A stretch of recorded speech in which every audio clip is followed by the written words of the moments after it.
Hello दोस्तों, आइए आज हम लोग राजभाषा के रूप में हिंदी का विकास, ये एक बहुत बढ़िया टॉपिक है जिसको हम लोगों को पढ़ना चाहिए। तो आज पढ़ते हैं। जिस भाषा में शासन का कामकाज संपादित होता है उसे राजभाषा कहते हैं। और अशोक के समय पाली राजभाषा थी। राजस्थान में 11वीं से 15वीं शताब्दी के मध्य पुरालेखों से पता चलता है कि उस समय हिंदी मिश्रित संस्कृत राजभाषा थी। मोहम्मद गोरी से लेकर अकबर तक हिंदी राजभाषा थी। अकबर के शासनकाल में मंत्री टोडरमल के आदेश से फारसी राजभाषा घोषित की गई। ईस्ट इंडिया कंपनी ने 1833 ईस्वी तक फारसी को राजभाषा बनाए रखा। ब्रिटिश शासन में लॉर्ड मैकाले के प्रयास से अंग्रेजी राजभाषा के पद पर सुशोभित हुई। राष्ट्रीय चेतना के विकास के साथ ही हिंदी को राजभाषा और राष्ट्रभाषा बनाने की अत्यधिक मांग उठी। हिंदी को राजभाषा बनाने का विचार सर्वप्रथम बंगाल में उदित हुआ। भारतवर्ष के लिए हिंदी भाषा का नाम सबसे पहले पंडित मदन मोहन मालवीय ने सुझाया। पंडित मदन मोहन मालवीय ने सतत प्रयत्नों से वर्ष 1901 में संयुक्त प्रांत की कचहरी की भाषा के रूप में हिंदी को उर्दू के समान अधिकार मिला। संविधान में हिंदी को राजभाषा बनाने का प्रस्ताव गोपाल स्वामी आयंगर ने प्रस्तुत किया। ये आप ध्यान देंगे, बहुत ही इम्पोर्टेंट है ये कि एग्जामिनेशन की दृष्टि से, कि संविधान सभा में हिंदी को राजभाषा बनाने का प्रस्ताव किसने दिया? तो गोपाल स्वामी आयंगर ने प्रस्तुत किया था। भारतीय संविधान में हिंदी को राजभाषा के रूप में 14 सितंबर 1949 को मान्यता प्रदान की गई। इसीलिए 14 सितंबर को हिंदी दिवस के रूप में मनाया जाता है। प्रत्येक वर्ष मनाया जाता है 14 सितंबर को हिंदी दिवस के रूप में। संविधान के अनुच्छेद 343 के अनुसार संघ की राजभाषा हिंदी और लिपि देवनागरी है। अब देवनागरी है। संविधान के अनुच्छेद 344 में राजभाषा संबंधी आयोग और संसद की समिति का उल्लेख है।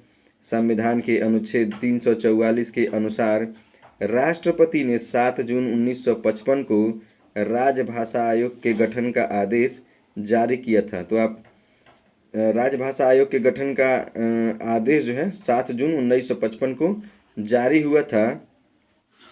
संविधान के अनुच्छेद 344(4) के अनुसार राजभाषा आयोग की सिफारिशों की जांच के लिए 30 सदस्यों की एक समिति गठित की गई, जिसमें लोकसभा के 20 तथा राज्यसभा के 10 सदस्य थे।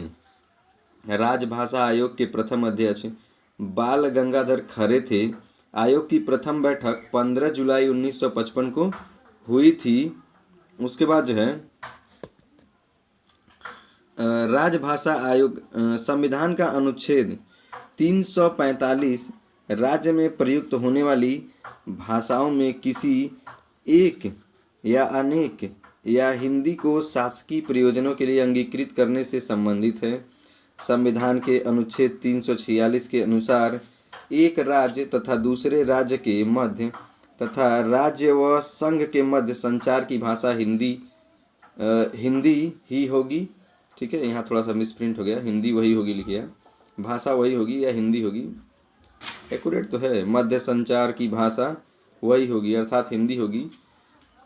क्योंकि हिंदी इसलिए होगी क्योंकि जो उस समय की संघ की राजभाषा होगी। संघ की राजभाषा यानी हमारी जो राजभाषा क्या है वो हिंदी है। तो हिंदी ही इस समय जो है एक राज्य से दूसरे राज्य के संचार की भाषा होनी चाहिए। संविधान के अनुच्छेद 347 में किसी राज्य की जनसंख्या को किसी भाग द्वारा बोली जाने वाली भाषा के संबंध में विशेष उपबंध उल्लिखित है। संविधान के अनुच्छेद 348 में उच्चतम न्यायालय, उच्च न्यायालयों में और अधिनियमों, विधेयकों आदि के लिए प्रयोग की जाने वाली भाषा का उल्लेख है। संविधान के अनुच्छेद 349 में भाषा संबंधी विधियों को अधिनियमित करने का विशेष प्रक्रिया का उल्लेख है। संविधान के अनुच्छेद 350 में शिकायतों को दूर करने के लिए अभ्यावेदन में प्रयोग की जाने वाली भाषा का उल्लेख है। संविधान के अनुच्छेद 350 क में प्राथमिक स्तर पर मातृभाषा में शिक्षा की तथा अनुच्छेद 350 ख में अल्पसंख्यक वर्ग का उल्लेख है। संविधान की अष्टम सूची, सबसे ज़्यादा इम्पोर्टेंट ये अष्टम सूची है, 8वीं सूची। अनुच्छेद 344(1) और 351 में 22 भाषाएं सम्मिलित हैं, उनके बारे में हम लोग पढ़ते हैं। तो 8वीं सूची में सम्मिलित 22 भाषाएं कौन कौन सी हैं? आरंभ में जो है 14 भाषाओं को 8वीं अनुसूची में शामिल किया गया था, जो निम्न है। सबसे पहले असमिया, बंगला, गुजराती, हिंदी, कन्नड़, कश्मीरी, मलयालम, मराठी, उड़िया, पंजाबी, संस्कृत, तमिल, तेलुगु व उर्दू है। 21वें संशोधन के अंतर्गत 1967 में सिंधी भाषा को 15वीं जो है भाषा जो है सम्मिलित की गई है 8वीं अनुसूची में। उसके बाद 71वें संशोधन में के अंतर्गत वर्ष 1992 में कोंकणी, 16वें नंबर पे मणिपुरी, 16वें नंबर तो कोंकणी हो गया, 17वें नंबर पे मणिपुरी, 18वें नंबर पे नेपाली भाषाओं को सम्मिलित किया गया। उसके बाद 92वें संशोधन में 92, ठीक है, संशोधन के अंतर्गत जो है वर्ष 2003 में बोडो 19वां, डोगरी 20वां, मैथिली 21वां और संथाली 22वें भाषा के रूप में सम्मिलित किया गया। इस प्रकार ये सभी जो है बहुत इम्पोर्टेंट है। भारत की राजभाषा जो है हिंदी व अंग्रेजी दोनों है, क्योंकि संविधान के अनुच्छेद 120 की धारा 1 व भाग 17 के अनुसार अनुच्छेद 348 के उपबंधों के अधीन संसद का कार्य हिंदी व अंग्रेजी में किया जाता है। संविधान में ये आश्वासन दिया गया था कि वर्ष 1965 से सारा कामकाज हिंदी में होगा, परंतु सरकारी नीतियों के कारण ऐसा न हो सका और वर्ष 1963 और वर्ष 1967 में राजभाषा अधिनियम द्वारा हिंदी के साथ ही अंग्रेजी को सदा के लिए राजभाषा बना दिया गया। विश्व हिंदी सम्मेलन। विश्व हिंदी सम्मेलन हिंदी भाषा का सबसे बड़ा अंतर्राष्ट्रीय सम्मेलन है, जिसमें विश्व भर के हिंदी विद्वान, साहित्यकार, पत्रकार, भाषा विज्ञानी, विषय विशेषज्ञ और साहित्य प्रेमी जुटते हैं। विश्व हिंदी सम्मेलन का उद्देश्य संयुक्त राष्ट्र संघ UNO की भाषाओं में हिंदी को स्थान दिलाना तथा हिंदी का प्रचार प्रसार करना है। अब तक निम्नलिखित सम्मेलन संपन्न हुए हैं। पहला सम्मेलन 10 से 14 जनवरी 1975 को भारत के नागपुर में हुआ था। दूसरा जो है 28 से 30 अगस्त 1976 को पोर्ट लुई मॉरिशस में हुआ था। तीसरा जो है 28 से 30 अक्टूबर 1983 को नई दिल्ली भारत में हुआ था। चौथा जो है 2 से 4 दिसंबर 1993 में पोर्ट लुइस मॉरिशस में हुआ था। पाँचवा जो है 4 अप्रैल से लेकर 8 अप्रैल तक 1996 में पोर्ट ऑफ स्पेन त्रिनिदाद में हुआ था।